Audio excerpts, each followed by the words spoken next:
பிதாவாகிய கடவுள், குமாரன், தூய ஆவியானவரின் திருப்பெயராலே ஆமென். கிறிஸ்துவில் அன்பானவர்களே, உங்கள் அனைவரையும் இந்த வழிபாட்டிற்கு அன்போடு அழைக்கிறேன். கடவுள் தாமே இந்த வழிபாட்டை நமக்கு ஆசீர்வதித்து தொடர்ந்து நாம் அவருடைய விசுவாசத்திலே வளரவும், அவருடைய அன்பிலே நிலைத்திருந்து கடவுளுக்கேற்ற கனிகளை கொடுத்து கடவுளுக்கு சாட்சியாய் நாம் வாழ்வதிலே கடவுள் நம் அனைவரையும் பலப்படுத்தி ஆசீர்வதிப்பாராக. தலைகளை வணங்கி கடவுளை நோக்கி நாம் வேண்டிக் கொள்வோம். எங்களை நேசிக்கிற அன்பின் ஆண்டவரே, இந்த நாளின் ஸ்தோத்திரங்களை உமக்கு செலுத்துகிறோம். ஆண்டவரே, எங்கள் வாழ்வில் நீர் போதுமானவராக இருப்பதற்காக நன்றியோடு நாங்கள் துதிக்கிறோம், ஸ்தோத்திரிக்கிறோம் சுவாமி. கடந்த வாரம் முழுவதும் உம்முடைய கிருபையினாலே எங்களை தாங்கி வழிநடத்தினீர் சுவாமி. ஆண்டவரே, இந்த மாதத்தின் கடைசி ஞாயிற்றுக்கிழமையிலே நாங்கள் கூடி வந்திருக்கிறோம். அன்புள்ள தகப்பனே, இந்த மாதம் முழுவதும் நீர் எங்களை ஆசீர்வதித்தீரே சுவாமி. எங்கள் வாழ்வில் உடனிருந்தீரே ஆண்டவரே. எங்களுடைய தேவைகளை எல்லாம் சந்தித்தீரே சுவாமி. ஆண்டவரே, எங்களுடைய கஷ்டங்கள், சுகவீனங்கள் ஆண்டவரே எல்லாவற்றிலும் நீர் எங்களை தாங்கிக் கொண்டீரே. உம்முடைய அளவற்ற அன்பிற்காக உம்மை ஸ்தோத்திரிக்கிற சுவாமி. ஆண்டவரே, இந்த வழிபாட்டை உம்முடைய அன்பின் கரங்களிலே நாங்கள் ஒப்புக் கொடுக்கிற சுவாமி. ஆண்டவரே, தொடக்கம் முதல் முடிகின்ற வரையிலும் உடைய நிறைவான பிரசன்னத்தை எங்களுக்கு தாரும். நீர் எங்களை வழிநடத்தும். உம்முடைய கரத்திலே ஒப்புக் கொடுக்கிறோம். இயேசுவின் திருப்பெயரில் கேட்டுக்கொள்கிறோம் எங்கள் அன்பு நிறைந்த கடவுளே, ஆமென். கீர்த்தனைகளில் 185வது கீர்த்தனை. இயேசு நேசிக்கிறார், இயேசு நேசிக்கிறார். கீர்த்தனை எண் 185. இயேசு நேசிக்கிறார், இயேசு நேசிக்கிறார். இயேசு என்னையும் நேசிக்க யான் செய்த தென்ன மாதவமோ. இயேசு என்னையும் நேசிக்க யான் செய்த தென்ன மாதவமோ. நீசனாம் எனைத்தார், இயேசு நேசிக்கிறார். மாசில்லாத பரன் சுதந்திரன் முழு மனதால் நேசிக்கிறார்.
அடுத்ததாக கடவுளுடைய பிரசன்னத்தை உணரவும்,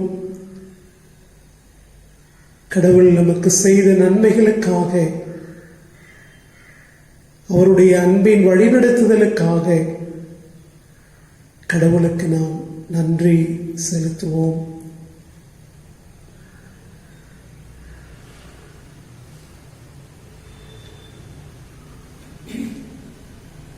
கடவுள் ஆவியாயிருக்கிறார். அவரை தொழுது கொள்கிறவர்கள் ஆவியோடும் உண்மையோடும் அவரை தொழுது கொள்ள வேண்டும். நம்முடைய பிதாவாகிய கடவுளாலும் கர்த்தராகிய இயேசு கிறிஸ்துவினாலும் உங்களுக்கு கிருபையும் சமாதானமும் உண்டாவதாக. தொடர்ந்து நாம் கடவுளை நோக்கி வேண்டிக் கொள்வோம். எங்கள் தாயும் தந்தையுமாகிய கடவுளே, உமது வல்லமையாலும் ஞானத்தாலும் எல்லாவற்றையும் படைத்து உமது குமாரனை எங்கள் இரட்சகராக தரும்படி உலகத்தில் அன்பு கூர்ந்தீரே, உம்மை போற்றுகிறோம். குமாரனாம் கடவுளே, பாவத்தை தவிர்த்து எல்லாவற்றிலும் எங்களைப் போல் மனிதனாகி எங்கள் பாவங்களுக்காக ஒப்பு கொடுக்கப்பட்டு எங்கள் நீதிக்காக உயிர்த்தெழும்பியரே, உம்மை போற்றுகிறோம். பரிசுத்த ஆவியானவராகிய கடவுளே, எல்லா உண்மைக்குள்ளும் எங்களை வழிநடத்தி கடவுளின் அன்பை எங்கள் நெஞ்சில் பொழிகிறவரே, உம்மை போற்றுகிறோம். பிதா, குமாரன், பரிசுத்த ஆவியாகிய கடவுளே, உமக்கே எக்காலமும் எல்லா புகழும் மகிமையும் உண்டாவதாக. ஆமேன். நம் அனைவரும் சேர்ந்து பாவரிக்கை ஜெபத்தை பொதுவான பாவரிக்கை ஜெபத்தின் வழியாய் சேர்ந்து எடுப்போம். சர்வ வல்லமையும் மிகுந்த இரக்கமுள்ள பிதாவே, தப்பிப்போன ஆடுகளைப் போல நாங்கள் உம்முடைய வழிகளை விட்டு வழிவை அலைந்து போனோம். எங்கள் இருதயத்தின் யோசனைகளுக்கும் விருப்பங்களுக்கும் மிகவும் இணங்கி நடந்தோம். உமது பரிசுத்த கற்பனைகளுக்கு விரோதமாய் குற்றம் செய்தோம். செய்யத்தக்கவைகளை செய்யாமல் செய்யத்தகாதவைகளை செய்து வந்தோம். எங்களுக்கு சுகமே இல்லை. ஆனாலும் ஆண்டவரே, தேவரீர் எங்கள் ஆண்டவராக இயேசு கிறிஸ்துவின் மூலமாய் மனிதருக்கு அருளி செய்த வாக்கு தத்தங்களின்படியே நிர்பாக்கியமுள்ள குற்றவாளிகளாக எங்களுக்கு இறங்கும். தப்பிதங்களை அறிக்கையிடுகிற எங்கள் மேல் பொறுமையாயிரும். பாவத்தை நிமித்தம் துக்கப்படுகிற எங்களை சீர்படுத்தும். மிகவும் இரக்கமுள்ள பிதாவே, உடைய பரிசுத்த நாமத்திற்கு மகிமை உண்டாகும்படி நாங்கள் இனி தேவ பக்தியும் நீதியும் தெளிந்த புத்தியும் உள்ளவர்களாய் நடந்து வர இயேசு கிறிஸ்துவின் நிமித்தம் எங்களுக்கு கிருபை செய்தருளும். ஆமென். சர்வ வல்லமையும் மிகுந்த இரக்கமுள்ள ஆண்டவர் மன்னிப்பையும் பாவ நிவர்த்தியும் நமக்கு கட்டளையிட்டருளி வாழ்க்கையை சீர்படுத்துவதற்கான காலத்தையும் தமது பரிசுத்த ஆவியானவரின் கிருபையையும் தேற்றுதலையும் நமக்கு தந்தருளுவாராக.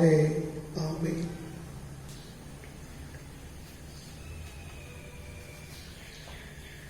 இந்த நாளின் தியானத்திற்காக நமக்கு கொடுக்கப்பட்டிருக்கிற திருமறை பகுதிகள் 2 நாளாகமம் 34ஆம் அதிகாரம் 8 தொடங்கி 21 முடிய, சங்கீதம் 48, வெளிப்படுத்தின விசேஷம் 2ஆம் அதிகாரம் 1 முதல் 7 முடிய,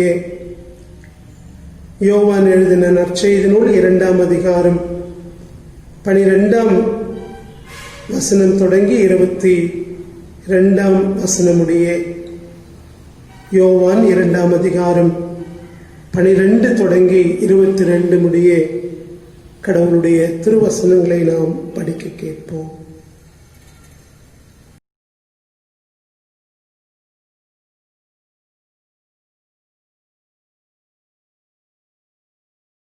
அதன் பின்பு அவரும் அவருடைய தாயாரும் அவருடைய சகோதரரும் அவருடைய சீஷரும் கப்பர்நகூமுக்கு போய் அங்கே சில நாள் தங்கினார்கள். பின்பு யூதருடைய பஸ்கா பண்டிகை சமீபமாய் இருந்தது. அப்பொழுது இயேசு எருசலேமுக்கு போய் தேவாலயத்திலே ஆடுகள் மாடுகள் புறாக்களாகிய இவைகளை விற்கிறவர்களையும் காசுக்காரர் உட்கார்ந்திருக்கிறதையும் கண்டு கயிற்றினால் ஒரு சவுக்கை உண்டு பண்ணி அவர்கள் யாவரையும் ஆடு மாடுகளையும் தேவாலயத்துக்கு புறம்பே துரத்திவிட்டு காசுக்காரருடைய காசுகளை கொட்டி பலகைகளை கவிழ்த்து போட்டு புறா விற்கிறவர்களை நோக்கி, இவைகளை இவ்விடத்திலிருந்து எடுத்துக்கொண்டு போங்கள், என் பிதாவின் வீட்டை வியாபார வீடாக்காதிருங்கள் என்றார். அப்பொழுது உம்முடைய வீட்டை குறித்து உண்டான பக்தி வைராக்கியம் என்னை பட்சித்தது என்று எழுதியிருக்கிறதை அவருடைய சீஷர்கள் நினைவு கூர்ந்தார்கள். அப்பொழுது யூதர்கள் அவரை நோக்கி, நீர் இவைகளை செய்கிறீரே, இதற்கு என்ன அடையாளத்தை எங்களுக்கு காண்பிக்கிறீர் என்று கேட்டார்கள். இயேசு அவர்களுக்கு பிரதியுத்தரமாக, இந்த ஆலயத்தை இடித்து போடுங்கள், 3 நாளைக்குள்ளே இதை எழுப்புவேன் என்றார். அப்பொழுது யூதர்கள், இந்த ஆலயத்தை கட்ட 46 வருஷம் சென்றதே, நீர் இதை 3 நாளைக்குள்ளே எழுப்புவீரோ என்றார்கள். அவரோ தம்முடைய சரீரமாகிய ஆலயத்தை குறித்து பேசினார். அவர் இப்படி சொன்னதை அவர் மரித்தோரில் இருந்து எழுந்த பின்பு அவருடைய சீஷர்கள் நினைவு கூர்ந்து வேத வாக்கியத்தையும் இயேசு சொன்ன வசனத்தையும் விசுவாசித்தார்கள். தாயும் தந்தையுமாகிய கடவுளாலும் ஆண்டவரும் இரட்சகருமாகிய இயேசு கிறிஸ்துவினாலும் நம்மை வழிநடத்துகிற தூய ஆவியானவராலும் உங்கள் அனைவருக்கும் வாழ்த்துக்களை அன்போடு தெரிவித்துக் கொள்கிறேன். உங்கள் அனைவருக்கும் அன்பின் ஸ்தோத்திரங்கள். உங்கள் அனைவரையும் இந்த நாளிலே வாழ்த்துகிறதிலே மிகுந்த மகிழ்ச்சி அடைகிறேன். கடவுள் நம் அனைவரோடும் தொடர்ந்து உடனிருந்து நம்மை வழிநடத்துவாராக. நம்முடைய மந்தவாசி நம்முடைய திருச்சபையிலே கடந்த புதன்கிழமை புதிய ஆலயத்தின் மேலே அழகிய சிலுவையை நாம் பொருத்துவதற்கு கடவுள் கிருபை பாராட்டினார். அதோடு கூட நம்முடைய பழைய ஆலயத்தில் இருக்கின்ற மணியை எடுத்து புதிய ஆலயத்தில் பொருத்துவதற்கான வேலையையும் நாம் செய்ய கடவுள் நமக்கு உதவி செய்தார். அந்த நாளிலே அந்த நிகழ்வுகளை நாம் ஜெபத்தோடு செய்ய வேண்டும் என்று திருச்சபையாரை அழைத்த பொழுது திருச்சபையார் மிக திரளாக காலையிலே நீங்கள் அந்த நாளிலே வந்து பங்கு கொண்டீர்கள். உங்கள் அனைவரையும் அன்போடு பாராட்டுகிறேன், நன்றி சொல்கிறேன். நம்முடைய வாழ்விலே நாம் கடவுளை நினைத்து பார்த்து கடவுளுக்கு நன்றி செலுத்துவது கடவுளுக்கு ஏற்புடைய செயலாக இருக்கின்றது. கடந்த வாரத்திலே நாம் அதை செய்வதற்கு கடவுள் நமக்கு ஒத்தாசை அருளினார். எல்லா துதியும் கனமும் ஆட்சிமையும் கடவுளுக்கே உண்டாவதாக. புதிய ஆலயத்தினுடைய சிலுவையை கொடுத்து திரு எஸ் டேனியல் அவர்களுடைய குடும்பத்தாருக்கு நன்றியையும் பாராட்டுக்களையும் தெரிவித்துக் கொள்கிறேன். அந்த நாளிலே அநேகர் கடுமையான உழைப்பை கொடுத்தார்கள். ஒவ்வொருவரையும் இந்த நேரத்திலே அன்போடு கூட பாராட்டுகிறேன். செயலர், பொருளர், கட்டிட குழுவினுடைய பொருளர், அவர்களுக்கு உதவியாக இருந்த ஒவ்வொருவருக்கும் பாராட்டுக்களை அன்போடு தெரிவித்துக் கொள்கிறேன். ஆலய பணியாளருக்கும் நன்றியை அன்போடு கூட தெரிவித்துக் கொள்கிறேன். நம்முடைய புதிய ஆலயம் அதனுடைய பணிகள் எல்லாம் தொடர்ந்து நடைபெற செபியுங்கள். இதற்குரிய வேலைகளை நாம் முடிக்கின்ற தருணத்தில் வந்திருக்கிறோம். நமக்கு இன்னும் காணிக்கைகள் தேவைப்படுகிறது. திருச்சபையார் வருகின்ற காலங்களிலே உதாரத்துவமாய் நீங்கள் கொடுப்பீர்கள் என்று சொன்னால் அந்த பணிகளை நாம் தொடர்ந்து செய்வதற்கும் நிறைவு செய்வதற்கும் உதவியாக இருக்கும். அந்த நாளிலே நடைபெற்ற குருசேகர குழுவிலே குருசேகர குழு அங்கத்தினர்களிலே சிலர் தேவைப்படுகிற பணிக்காக உதாரத்துவமாய் கொடுக்கிறோம் என்று சொல்லி முன் வந்தார்கள். குறிப்பாக திரு மோகன்ராஜ் ஐயா அவர்கள், திருமதி இந்திரா கம்பீரம், திருமதி சாந்தி, திரு சாமுவேல் மொழிச்செல்வன் போன்றோர் அந்த நாளிலே கொடுப்பதற்கு முன் வந்தார்கள். அவர்களையும் இந்த நாளிலே அன்போடு கூட பாராட்டுகிறேன். தொடர்ந்து இதற்காக நீங்கள் செபித்துக் கொள்ளுங்கள். கடவுள் நம் அனைவரோடு உடனிருந்து வழிநடத்துவாராக. நாம் செய்கின்ற பணிகள் அது கடவுளுக்கு மாத்திரமே மாட்சிமையாக அமைய நம்மை ஒப்புக் கொடுப்போம். கடவுளுடைய கிருபை நம்மை தொடர்ந்து வழி நடத்துவதாக. ஒவ்வொரு மாதம், ஒவ்வொரு வருடமும் அக்டோபர் கடைசி ஞாயிறை நாம் சீர்திருத்த ஞாயிறாக கொண்டாடுகிறோம். வரலாற்றிலே 1517 ஆண்டு அக்டோபர் 31 மார்ட்டின் லூத்தர் அவர்கள் விட்டன்பர்க் தேவாலயத்திலே திருச்சபையை புதுப்பிப்பதற்கான 95 கருத்துருக்களை அந்த ஆலயத்திலே ஒட்டினார். அந்த நாளை தான் நாம் நினைவு கூர்ந்து அக்டோபர் கடைசி ஞாயிறை சீர்திருத்த ஞாயிறாக கொண்டாடுகின்றோம். நம்முடைய ரோமன் கத்தோலிக்க திருச்சபையினர் நம்மை பிரிந்து சென்ற சகோதரர்கள் என்று அழைக்கிறார்கள். திருச்சபையிலே நடைபெற்ற ஒரு மாபெரும் நிகழ்வை, கடவுளால் செய்யப்பட்ட நிகழ்வை, மார்ட்டின் லூத்தரை கொண்டு கடவுள் செய்த அந்த செயல்களை நாம் நினைவு கூர்ந்து கடவுளுக்கு நன்றி படைத்து தொடர்ந்து நாம் விசுவாச வாழ்க்கையில ஓடுவதற்கான ஒரு அழைப்பை நாம் பெற்றுக் கொண்டிருக்கிறோம். இந்த சீர்திருத்த ஞாயிறை கொண்டாடுகிற இந்த நாளிலே நாம் சிந்திப்பதற்காக திருச்சபை நமக்கு கொடுத்திருக்கிற செம்பொருள் பற்றுறுதியின் அடிப்படையில் புதுப்பித்தல் வாழ்தல். ஆங்கிலத்தில் ரொம்ப அழகாக இருக்கிறது. Rediscovering and reliving the faith. பற்றுறுதியின் அடிப்படையில் புதுப்பித்தல் வாழ்தல்.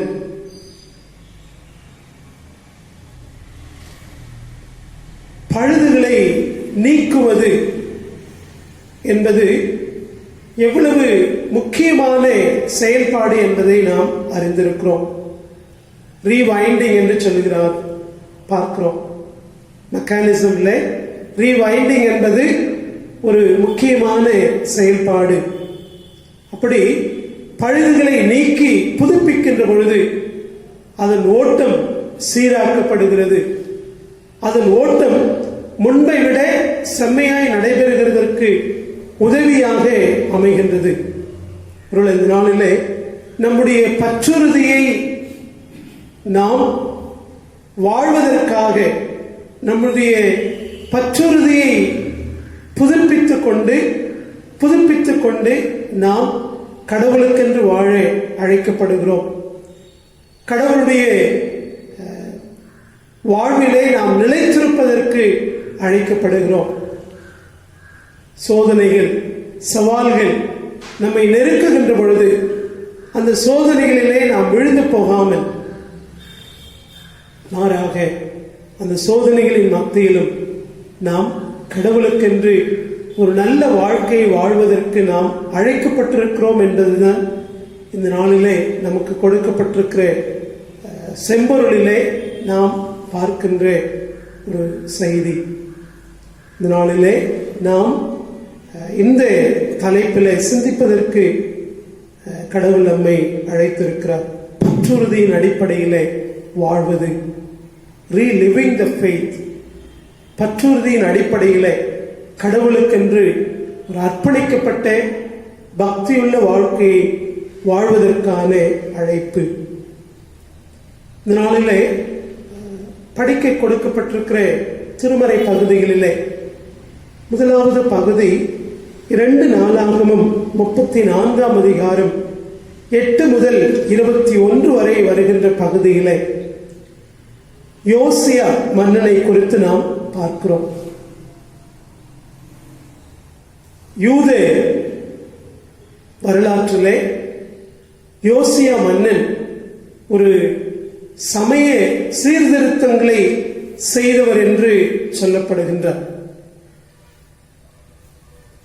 யூத அரசனாக அவன் செய்த சீர்திருத்தங்கள் பிரிந்து கிடந்த இஸ்ரவேல் மக்களையும் யூத மக்களையும் ஒன்றிணைத்து கடவுள் அவர்களிலே செய்து கொண்ட உடன்படிக்கையை அவர்கள் புதுப்பிப்பதற்கான செயலை அந்த மன்னன் செய்கிறதை நாம் அந்த திருமறை பகுதியை படிக்கின்ற பொழுது தெரிந்து கொள்ள முடியும். 8 வயதிலே அரசனாகிறான். கோயிலை புதுப்பிக்கும்படியான பணியை அவன் செய்கின்றான். கோயிலை புதுப்பிக்கின்ற பொழுது அப்பொழுது ஆசாரியனாக இருந்த இலக்கியா மோசேயின் திருச்சட்ட நூலை கண்டுபிடிக்கின்றார். அந்த நூலை ஆசாரியன் மன்னனிடத்திலே கொடுக்கின்றான். மன்னன் அதை படிக்கின்ற பொழுது மன்னன் படித்து காட்ட சொல்லுகிறான். படித்து காட்டப்படுகிறது. அப்படி படித்து காட்டப்படுகிற பொழுது அவன் தன்னுடைய உடைகளை கிழித்து கொண்டு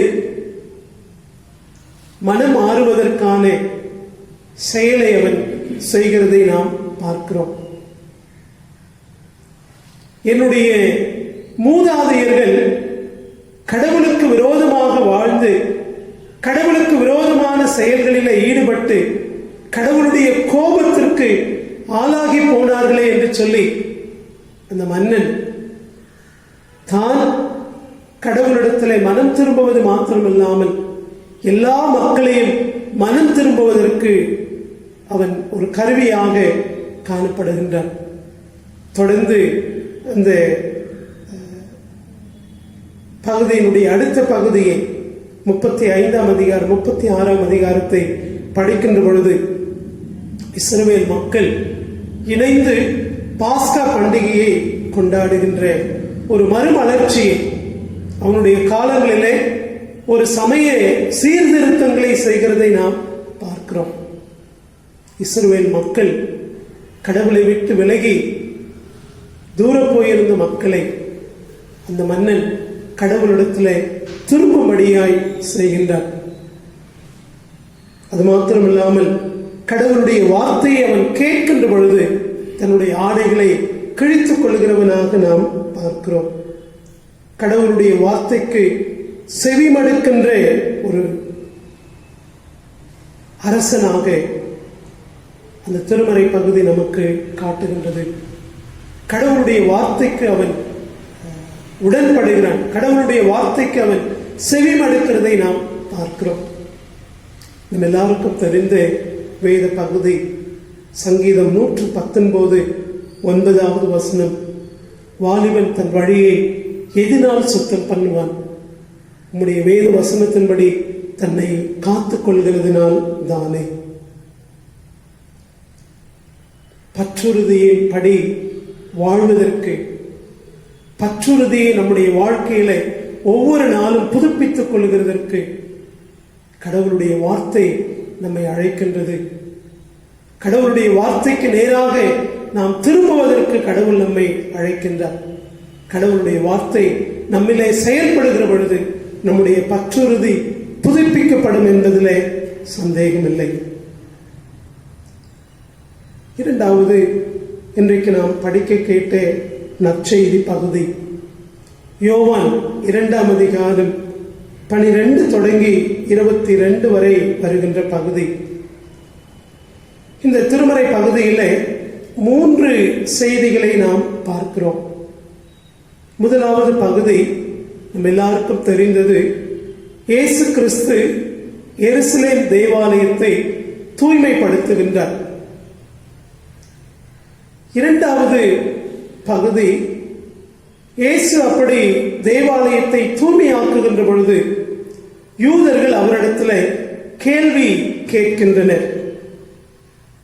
மூன்றாவது, யூதர்கள் கேட்ட கேள்விக்கு ஆண்டவர் என்ன மறுமொழி தருகிறார்? ஆண்டவர் தருகின்ற விளக்கம் என்ன? இந்த மூன்று பகுதிகளையும் இந்த நாளிலே நாம் சிந்தித்து நிறைவு செய்ய அழைக்கப்படுகிறோம். இயேசு எருசலேம் ஆலயத்தை தூய்மையாக்கினார் என்பதை 3 நற்செய்தி நூல்களிலும் கொடுக்கப்படுகிறது. மத்தேயு நற்செய்தி நூலிலும், மார்க்கு நற்செய்தி நூலிலும், லூக்கா நற்செய்தி நூலிலும் கொடுக்கப்படுகிறதை நாம் அறிந்திருக்கிறோம். அந்த 3 நற்செய்தி நூல்களிலும் குருத்தோலை பவனியை தொடர்ந்து வருகின்றது. இயேசுவினுடைய எருசலேம் நுழைவையும், எருசலேமிலே ஆண்டவர் மரிக்கப் போகின்ற அந்த நிகழ்வுக்கு முன்பதாக இந்த பகுதி வருகின்றது. ஆனால் யோவான் நற்செய்தி நூலிலே இயேசுவினுடைய திருப்பணியின் தொடக்கத்திலேயே தூய்மையாக்குகின்ற பகுதி வருகின்றது. 3 நற்செய்தியாளர்களும் தூய்மையாக்குகின்ற பணியை தொடர்ந்து பரிசேயர் இயேசுவை கொலை செய்ய வகை தேடினார்கள் என்று நாம் பார்ப்போம்.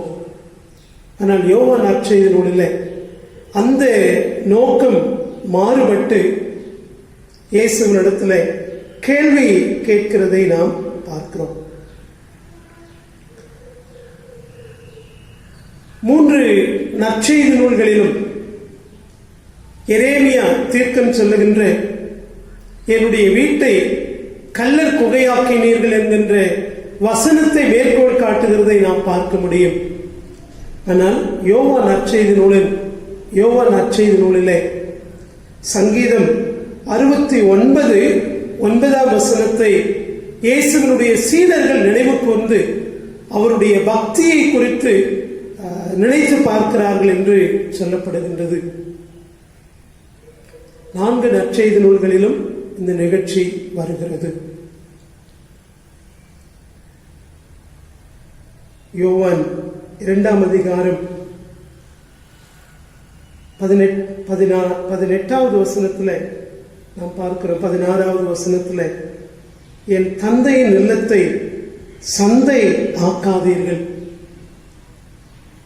என்னுடைய தந்தையின் வீடாகிய இந்த ஆலயத்தை விற்பனை கூடமாக மாற்றி விட்டீர்களே என்று சொல்லி இயேசு கிறிஸ்து அங்கலாய்க்கின்றதையும், அந்த அங்கலாய்ப்பின் வெளிப்பாடாக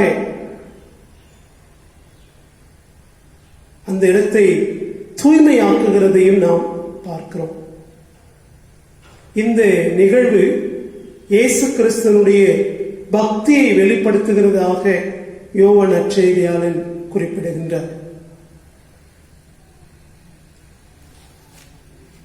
இந்த திருமறை பகுதி நாம் கவனிப்போம் என்று சொன்னால், இயேசுவினுடைய செயலை தொடர்ந்து தூய்மையாக்குகின்ற அந்த நிகழ்வை தொடர்ந்து யூதர்கள் கேட்கின்ற கேள்வி முக்கியத்துவம் பெறுகிறதாக அமைந்திருக்கிறது. 18வது வசனத்தில் யூதர்கள் அவரை பார்த்து இவற்றை எல்லாம் செய்ய உமக்கு உரிமை உண்டு என்பதற்கு நீர் காட்டும் அடையாளம் என்ன என்று கேட்டார்கள். யோவான் நற்செய்தியாளன் அடையாளம் என்பதை மிக மிக அழுத்தமாக வலியுறுத்துகிறதை நாம் பார்க்க முடியும். இயேசு கிறிஸ்து கானா ஊரிலே தண்ணீரை திராட்சரசமாக மாற்றுகிறதை கலிலேயாவிலே செய்த முதல் அற்புதம் என்று நாம் பார்க்கிறோம். முதல் அடையாளம். 2ஆம் அதிகாரம் 13 வருகின்ற பகுதி இயேசு கிறிஸ்து எருசலேம் தேவாலயத்தை தூய்மையாக்குகிறதும் ஒரு அடையாளமாக பார்க்கிறதை நாம் பார்க்கிறோம். அப்படியானால் இந்த திருமறை பகுதி முன்வைக்கின்ற சிந்தனை அதுதான். இதையெல்லாம் செய்கிறீரே, நீர் யார்? நீர் யார் என்பதை இந்த திருமறை பகுதி முன்னிறுத்துகிறதை நாம் பார்க்கிறோம். யோவான் நற்செய்தி நூலிலே தொடர்ந்து வலியுறுத்துகின்ற செய்தி, நான் கடவுளிடமிருந்து வந்தவர், நான் கடவுளால் அனுப்பப்பட்டவர். 6ஆம் அதிகாரம் யோவான் எழுதின நற்செய்தி நூல் 6ஆம் அதிகாரம் 22 33 வரை வருகின்ற பகுதியிலே இயேசு கிறிஸ்து 5 அப்பமும் 2 மீனையும் கொண்டு உணவு தருகின்ற பகுதிக்கு பின்வருகின்ற பகுதி.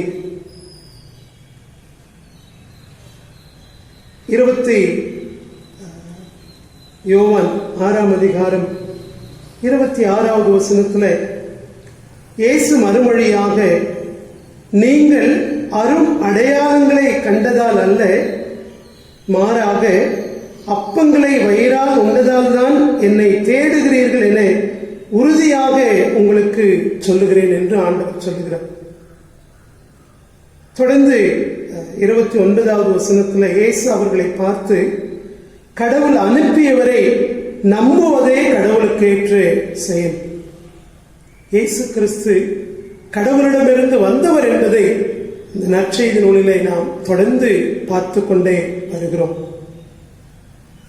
இயேசுவினுடைய செயல்கள் ஒரு திருமணமாக இருந்தாலும், ஆலயத்தை தூய்மை செய்கின்ற பணியாக இருந்தாலும், 5000 பேருக்கு உணவளிக்கின்ற நிகழ்வாக இருந்தாலும், தொடர்ந்து 5ஆம் அதிகாரத்தில் நாம் பார்க்கிறோம், பெத்சாயிதா குலத்தில் குணமாக்கப்பட்ட அந்த குணமாக்குகின்ற செயலாக இருந்தாலும் சரி, ஒவ்வொரு செயலும் இயேசு செய்த செயல்களை அடையாளமாக யோவான் நற்செய்தியாளன் காட்டுகின்றார்.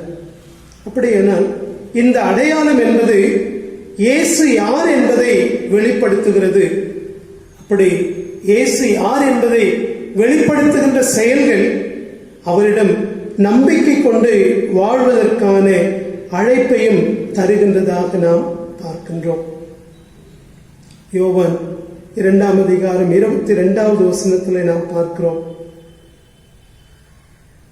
அவர் இறந்து உயிருடன் எழுப்பப்பட்ட பொழுது அவருடைய சீடர் அவர் இவ்வாறு சொல்லியிருந்ததை நினைவு கூர்ந்து மறைநூலையும் இயேசுவின் கூற்றையும் நம்பினர். இயேசுவினுடைய எல்லா செயல்களும் அவர் யார் என்பதை அறிந்து கொள்வதற்கும் அவரிடத்தில் நம்பிக்கை கொள்வதற்கும் தருகின்ற அழைப்பாக நாம் புரிந்து கொள்ள அழைக்கப்படுகின்றோம்.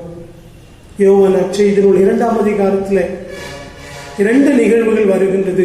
ஒன்று கானா ஒரு திருமணம், இன்னொன்று இயேசு கிறிஸ்து தேவாலயத்தை தூய்மையாக்குகின்ற பகுதி.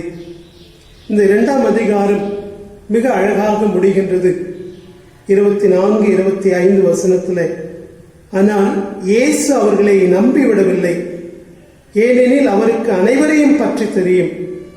மனிதரை பற்றி அவருக்கு யாரும் எடுத்து சொல்ல தேவையில்லை, ஏனெனில் மனித உள்ளத்தில் இருப்பதை அவர் அறிந்திருந்தார். இயேசு கிறிஸ்து செய்த செயல்களை பார்த்த மக்கள் அவரிடத்தில் நம்பிக்கை கொள்வதற்கு தயங்குகிறார்கள், அல்லது இயேசுவை கிறிஸ்துவாக தங்களுடைய வாழ்க்கையில ஏற்றுக்கொண்டு அவரை நம்புவதற்கு மறுக்கின்ற ஒரு சூழலை அறிந்தவராக இயேசு கிறிஸ்து இந்த பகுதியிலே சொல்லுகிறதை நாம் பார்க்கிறோம்.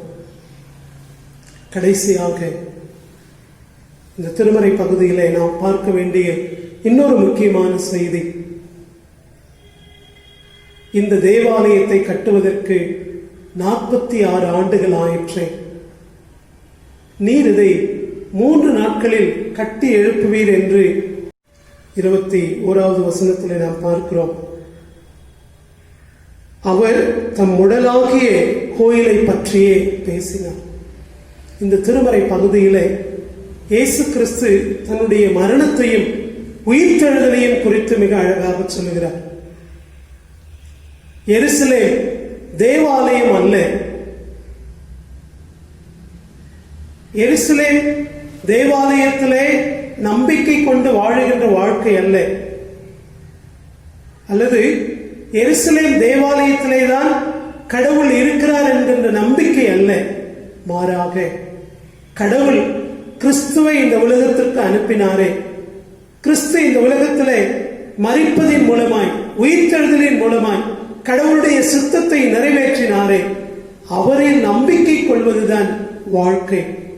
அவரில் நம்பிக்கை கொள்வதற்கான அழைப்பை ஆண்டவர் இந்த திருமறை பகுதியிலே தருகிறார் என்பதை நாம் பார்க்கிறோம். சமாரிய பெண்ணோடு ஆண்டவர் இயேசு கிறிஸ்து பேசுகிற அந்த உரையாடலில் பிதாவை எங்கும் தொழுது கொள்ளுகின்ற காலம் வருகிறது. எருசலேமிலே மாத்திரமல்ல, மலைகளிலே மாத்திரமல்ல, ஆலயங்களிலே மாத்திரமல்ல, கடவுள் தம்மை கிறிஸ்துவின் வழியாக வெளிப்படுத்தி இருக்கிறார். கிறிஸ்துவிலே நிறைவான வாழ்வை கொடுத்திருக்கிறார். அவரை நம்பிக்கை கொள்வதுதான் நமக்கு வாழ்வு தரும். அவரை நம்பிக்கை கொள்வதற்கான அழைப்பை நாம் இந்த திருமறை பகுதியிலே பார்க்கின்றோம். எருசலேம் ஆலயம் அல்ல, கிறிஸ்துவில் கடவுள் தந்த வாழ்வு, கிறிஸ்துவிலே வெளிப்பட்ட வாழ்வு. நானே நல்ல மேய்ப்பன், நல்ல மேய்ப்பன் தன் ஆடுகளுக்காக ஜீவனை கொடுக்கிறான் என்று சொல்லியிருக்கிறாரே, கிறிஸ்துவிலே நம்பிக்கை கொண்டு வாழ்வதற்கான வாழ்வை கடவுள் நமக்கு கொடுத்திருக்கிறார். கிறிஸ்துவில் அன்பானவர்களே, இந்த யோவான் 2ஆம் அதிகாரம் இயேசு கிறிஸ்து தூய்மையாக்குகின்ற அந்த திருமறை பகுதி கிறிஸ்துவிலே நாம் நம்பிக்கை கொண்டு வாழ்வதற்கான அழைப்பை நமக்கு கொடுத்திருக்கிறது. கிறிஸ்துவில் நம்பிக்கை கொண்டே இறை குடும்பமாக இருக்கிற நாம் நம்முடைய விசுவாசத்தை புதுப்பித்துக் கொண்டு கிறிஸ்துவோடு நமக்கு இருக்கின்ற அந்த உறவிலே நாம் வளர்ந்து கிறிஸ்துவுக்காக வாழவும் கிறிஸ்துவுக்குள் வாழவும் நாம் அழைக்கப்படுகிறோம். இந்த சீர்திருத்த ஞாயிறிலே திருச்சபையாகிய நாம் கிறிஸ்துவிலே நம்பிக்கை கொண்டே அந்த நம்பிக்கையின் வாழ்க்கையிலே நாம் எவ்வளவு உறுதியாக இருக்கிறோம் என்பதை இந்த நாளிலே நாம் சிந்தித்து பார்ப்போம். இன்றைக்கு படிக்க கொடுக்கும்படியாய் கொடுக்கப்பட்ட வெளிப்படுத்தின விசேஷம் 2ஆம் அதிகாரம் 1 முதல் 7 வரை வருகின்ற பகுதியிலே எபேசுக்கு எழுதுகிற திருச்சபையிலே நாம் பார்க்கிறோம். 4வது வசனத்திலே, ஆனால் உன்னிடம் நான் காணும் குறை யாதெனில், முதலில் உன்னிடம் விளங்கிய அன்பு இப்பொழுது இல்லை. ஆகையால் நீ என் நிலையிலிருந்து தவறி விழுந்து விட்டாய் என்பதை நினைத்துப்பார், மனம் மாறு, முதலில் நீ செய்து வந்த செயல்களை இப்பொழுதும் செய். நீ மனமாற தவறினால் நான் உன்னிடம் வந்து உனது விளக்கு தண்டை அது இருக்கும் இடத்திலிருந்து அகற்றி விடுவேன். கிறிஸ்துவில் அன்பானவர்களே, கிறிஸ்துவில் நம்பிக்கை கொண்டு வாழ தொடங்கின நம்முடைய வாழ்க்கையில எவ்வளவு உறுதியாக இருக்கிறோம். நம்முடைய திருப்பணிகளிலே நாம் எவ்வளவு அர்ப்பணிப்புள்ளவர்களாக இருக்கிறோம். இந்த வைரஸ் தொற்று காலங்களிலே திருச்சபையாக நாம் செய்ய வேண்டிய பணி என்ன? அப்படி நாம் செய்ய வேண்டிய பணிகளிலே நாம் தொடர்ந்து ஈடுபட்டிருக்கிறோமா என்பதையெல்லாம் நாம் சிந்தித்து பார்த்து இந்த சீர்திருத்த ஞாயிறு நமக்கு தருகின்ற அழைப்பு என்ன என்று சொன்னால், கிறிஸ்துவிலே நாம் தொடங்கின அந்த நம்பிக்கையின் வாழ்விலே தொடர்ந்து நிலைத்திருப்பதற்கும் அதிலே நாம் உறுதியாய் நிலைத்திருந்து நம்முடைய வாழ்க்கையின் ஓட்டத்தை ஓடுவதற்கும் நாம் அழைக்கப்படுகிறோம். கடவுள் தாமே நம்மை ஆசீர்வதித்து பலப்படுத்தி கிறிஸ்துவிலே நாம் தொடங்கின அந்த வாழ்வின் ஓட்டத்தை வெற்றியாக ஓடி முடிப்போம். அப்படி வெற்றியாக ஓடி முடிக்கின்ற பொழுது கடவுள் நம்மை அரவணைத்துக் கொண்டு ஏற்றுக்கொண்டு அவருடைய நீதியை நமக்கு தருகிறதற்கு சித்தமுள்ளவராக இருக்கிறார். நம்முடைய வாழ்க்கையில சோதனைகள் சவால்கள் வருகின்ற பொழுது நாம் தளர்ந்து போகாமல், வீழ்ந்து போகாமல், கடவுள் தருகிற பலத்தோடு கிறிஸ்துவிலே நாம் தொடங்கின அந்த ஓட்டத்தை உறுதியோடு ஓடுவோம்.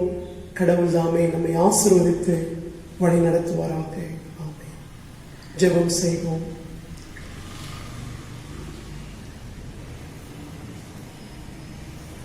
எங்கள் அன்பின் நல்ல ஆண்டவரே, இந்த அருமையான காலை பொழுதற்காக உம்மை துதிக்கிறோம், ஸ்தோத்திரிக்கிறோம். ஆண்டவரே, இந்த நாளிலே நாங்கள் சீர்திருத்த ஞாயிறை அனுசரிக்கின்றோம். திருச்சபையிலே மறுமலர்ச்சியை ஏற்படுத்தின அந்த நாளை நாங்கள் நினைவு கூர்ந்து தொடர்ந்து நாங்கள் எங்களுடைய விசுவாசத்தை புதுப்பித்துக் கொண்டு எங்களுடைய வாழ்க்கையிலே ஆண்டவரே தேவையற்ற காரியங்களை நாங்கள் களைந்து உமக்கேற்ற சிந்தனை, உமக்கேற்ற அர்ப்பணிப்பு, உமக்கேற்ற வாழ்க்கை வாழ்வதற்கான ஆண்டவரே அந்த கிருபையை நாங்கள் தேடி பற்றி கொண்டு அதிலே நிலைத்திருந்து ஓடுவதற்கு நீர் எங்களை அழைத்திருக்கிறீரே. அன்பின் கடவுளே, கிறிஸ்துவிலே நாங்கள் தொடங்கின எங்களுடைய விசுவாச ஓட்டத்திலே நாங்கள் உறுதியாய் தொடர நீர் எங்களை அழைத்திருக்கிறீர். அந்த அழைப்பை இந்த நாளிலே நாங்கள் கேட்டிருக்கிறோம் சுவாமி. சோதனைகள், சவால்கள், நெருக்கங்கள், ஆசைகள், இச்சைகள் ஆண்டவரே இதிலே நாங்கள் விழுந்து போகாமல் உறுதியாய் நிலைத்திருந்து எங்களுடைய வாழ்க்கையிலே நாங்கள் விசுவாசத்தை காண்பிக்க, விசுவாசத்தை பகிர்ந்து கொள்ள நீர் அருள் தாரும். உம்முடைய திருப்பணியிலே நாங்கள் உண்மையாயிருக்க எங்களுக்கு கிருபை தாரும் சுவாமி. ஆண்டவரே, உம்முடைய கிருபை எங்களை பலப்படுத்தவும், உம்முடைய கிருபை எங்களை ஆற்றலுக்குள்ளாய் வழிநடத்த வேண்டும் என்றும் ஜெபிக்கிறோம். உம்முடைய தூய ஆவியானவரால் எங்களை பலப்படுத்தி பாதுகாத்துக் கொள்ளுங்க சுவாமி. இந்த நாளின் தியானத்தை எங்களுக்கு ஆசீர்வதியும். தொடர்ந்து நாங்கள் சிந்தித்தவைகளை ஆண்டவரை நினைவிலே கொண்டு உமக்கேற்ற வாழ்க்கை வாழ எங்களுக்கு கிருபை தாரும் அப்பா. இந்த நாளிலே திருச்சபையின் ஒவ்வொரு குடும்பங்களுக்காக தொடர்ந்து நாங்கள் ஜெபிக்கிறோம். எல்லா குடும்பங்களையும் நீர் ஆசீர்வதியும். கஷ்டங்கள், குறைவுகள் எல்லாவற்றிலும் உடைய கிருபை தாங்கும்படியாய் ஜெபிக்கிறோம். வயது முதிர்ந்த பெரியோர்களுக்காக நாங்கள் தொடர்ந்து ஜெபிக்கிறோம். அவருடைய சரீர பலகீனங்களில், கஷ்டங்களில் நீரே அவர்களை பலப்படுத்துங்க சுவாமி. ஆண்டவரே, சிறு பிள்ளைகளுக்காக, வாலிபர்களுக்காக ஜெபிக்கிறோம். உடைய கிருபையினாலே நீர் அவர்களை தாங்குங்க சுவாமி. அவர்கள் செய்கின்ற பணிகளிலே நீர் கூட இருந்தாலும் படிக்கிற பிள்ளைகளுக்கு ஆண்டவரே இந்த நோய் தொற்றின் காலத்திலே பிள்ளைகளுடைய கல்வி அதிகமாய் பாதிக்கப்பட்டிருக்கிறது சுவாமி. பிள்ளைகளை உடைய கிருபையினாலே நீர் பாதுகாத்துக் கொள்ளும். வருகின்ற வாரத்திலே தங்களுடைய பிறந்த நாளையும் திருமண நாளையும் காண இருப்பவர்களுக்காக ஜெபிக்கிறோம். நீர் அவர்களை ஆசீர்வதிய சுவாமி. உடைய கிருபையினாலே நீர் முடிச்சூட்டும். அன்புள்ள தகப்பனே, கடந்த வாரத்திலே எங்களுடைய ஆலயத்தின் மேற்கூரையிலே சிலுவையை பொருத்துவதற்கும் பத்திரமாய் மணியை புதிய ஆலயத்திலே எடுத்து வைப்பதற்கும் நீர் கொடுத்த கிருபைக்காக உமக்கு ஸ்தோத்திரம். அதற்காக உழைத்த ஒவ்வொருவரையும் ஆண்டவரே நீர் பலப்படுத்தி ஆசீர்வதிக்கும்படியாய் ஜெபிக்கிறோம். தொடர்ந்து எங்கள் திருச்சபையை நீர் வழி நடத்தும். எங்கள் கிராம திருச்சபைகளுக்காக, ஊழியர்களுக்காக, குடும்பங்களுக்காக ஜெபிக்கிறோம். எல்லாரையும் நீர் பாதுகாத்துக் கொள்ளுங்க சுவாமி. ஆண்டவரே, இந்த நாளிலே நாங்கள் கேட்டவைகள், கேட்க மறந்த எல்லாவற்றையும் நீர் கூட்டித்தாரும். மீண்டும் அருவிசையாய் மருத்துவர்கள், செவிலியர்கள், ஆண்டவரே மருத்துவ துறையிலே பணியாற்றுகிறவர்களுக்காக ஜெபிக்கிறோம். தொடர்ந்து நீங்கள் பலப்படுத்தும். உடைய கிருபை அவர்களை தாங்கும்படியாய் ஜெபிக்கிறோம் அப்பா. எல்லா துதியும் கனமும் மகிமையும் உமக்கே செலுத்துகிறோம். எங்கள் ஆண்டவராகிய இயேசுவின் திருப்பெயரில் இவைகளை தாழ்மையோடு கேட்டுக்கொள்கிறோம் எங்கள் அன்பு நிறைந்த கடவுளே, ஆமென். என் ஆத்மாவே கர்த்தரை ஸ்தோத்திரி, என் முழு உள்ளமே அவருடைய பரிசுத்த நாமத்தை ஸ்தோத்திரி. என் ஆத்மாவே கர்த்தரை ஸ்தோத்திரி, அவர் செய்த சகல உபகாரங்களையும் மறவாதே. நம்முடைய ஆண்டவராகிய இயேசு கிறிஸ்துவினுடைய கிருபையும் பிதாவாகிய கடவுளின் அன்பும் பரிசுத்த ஆவியானவருடைய ஆசீர்வாதமும் நம் அனைவரோடும் இன்றும் என்றும் சதா காலங்களிலும் நிலைத்திருப்பதாக.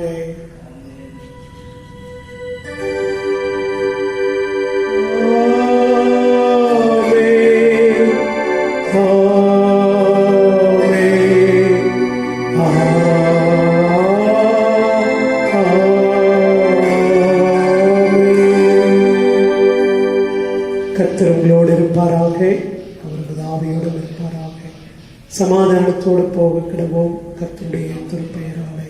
ஆமென். எல்லாருக்கும் ஸ்தோத்திரம்.